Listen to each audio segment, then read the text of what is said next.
Hello, good evening, friends. I'm here after quite some time and was busy with a little bit of things, so couldn't make a video earlier. But today I'm here and I really want to guide you something regarding the nutrition. These days, people are eating very, very cautiously. They watch their calories, they watch the protein, the content of fat and carbohydrates. But some of the diets are so alarming these days that, and they have their fancy names like the keto diet or intermittent fasting, that people don't understand, and just because somebody else is guiding you to undergo these diets, you start having. चलो, अब बहुत वजन हो गया, कुछ कम करने की सोचते हैं तो इंटरमिटेंट फास्टिंग शुरू कर देते हैं।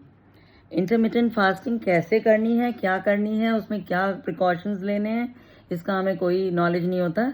लेकिन बस इतनी विंडो है, हमारी 6 घंटे की विंडो है जिसमें कि हमको सिर्फ खाना है, बाकी टाइम हमको फास्टिंग रहना है।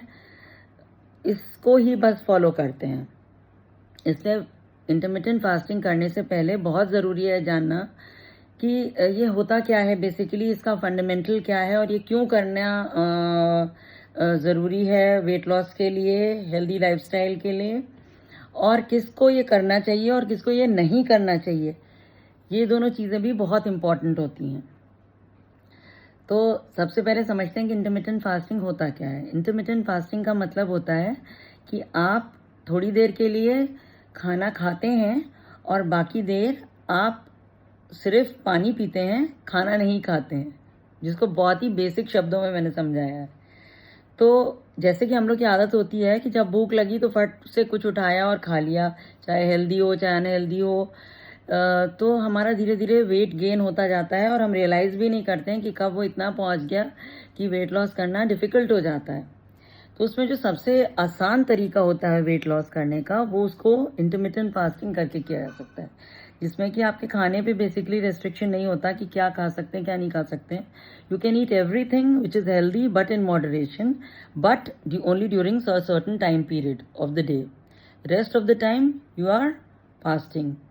So basically this you can start from an intermittent fasting of say 8 to 12 hours, because normally 8 to 12 hours तो हम सोते ही हैं रात में।